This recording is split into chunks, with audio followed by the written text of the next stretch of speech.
ആളൂർ പറമ്പി റോഡിന് സമീപമുള്ള കനാൽ പാലത്തോട് ചേർന്ന് സുരക്ഷാ ഭിത്തി സ്ഥാപിക്കാത്തത് അപകടങ്ങൾക്ക് ഇടയാക്കുന്നതായി പരാതി. സംസ്ഥാന പാതയായ കൊടകര കൊടുങ്ങല്ലൂർ റോഡിലെ പറമ്പി റോഡ് കനാൽ പാലത്തിനോട് ചേർന്നാണ് അപകടം പതിയിരിക്കുന്നത്. ചാലക്കുടി ഇറിഗേഷൻ പദ്ധതിക്ക് കീഴിലെ വലുതുകര കനാലാണ് ആളൂർ പറമ്പിന് റോഡിന് സമീപം കൊടകര കൊടുങ്ങല്ലൂർ സംസ്ഥാന പാത മുറിച്ചു കടന്നു പോകുന്നത്.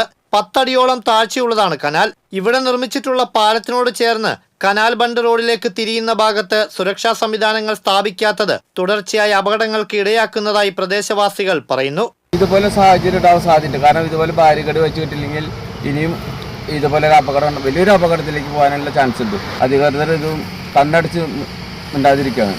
അതുകൊണ്ട് ഇതിനൊരു പോംവഴി കണ്ടെത്താനായിട്ട് പഞ്ചായത്തും ഇറിഗേഷൻ ഡിപ്പാർട്ട്മെന്റ് കണ്ടെത്തണമെന്നാണ് ഞങ്ങളുടെ ആവശ്യം. ചൊവ്വാഴ്ച രാവിലെ ഇവിടെ സ്കൂട്ടർ കനാലിൽ വീണ് യുവതിക്കും കുഞ്ഞിനും സാരമായി പരിക്കേറ്റു. 1.5 വർഷം മുൻപ് സമാന രീതിയിലുള്ള അപകടം ഇവിടെ നടന്നിരുന്നു. പാലത്തിനോട് ചേർന്ന് തുറന്നു കിടക്കുന്ന ഭാഗത്തു കൂടിയാണ് വാഹനങ്ങൾ കനാലിലേക്ക് വീഴുന്നത്. രാത്രിയിൽ ഇവിടം വെളിച്ചം കുറവായതിനാൽ ഇനിയും അപകടങ്ങൾ സംഭവിക്കാൻ ഇടയുള്ളതായി നാട്ടുകാർ ചൂണ്ടിക്കാട്ടുന്നു. കാൽനടക്കാർക്കും ഇവിടെ കനാലിലേക്ക് വീണ് അപകടം സംഭവിക്കാം. ആഴവും ഒഴുക്കും കൂടുതലുള്ളതിനാൽ നിറയെ വെള്ളമുള്ള സമയത്ത് കനാലിൽ വീണാൽ മരണം വരെ സംഭവിക്കും. പാലത്തിനോട് ചേർന്ന കനാലിലേക്ക് തുറന്ന ഭാഗത്ത് റെയിൽ ഗാർഡ് പോലെയുള്ള സുരക്ഷാ സംവിധാനം സ്ഥാപിച്ചാൽ അപകട സാധ്യത ഒഴിവാക്കാനാകും. 1.5 വർഷം മുൻപ് 2 യുവതികൾ സഞ്ചരിച്ച ഇരുചക്ര വാഹനം കനാലിൽ വീണ പശ്ചാത്തലത്തിൽ നാട്ടുകാരും ജനപ്രതിനിധികളും ഇക്കാര്യം ഉന്നയിച്ചിരുന്നെങ്കിലും സ്ഥലപരിശോധന നടന്നതല്ലാതെ തുടർ നടപടി ഉണ്ടായില്ല.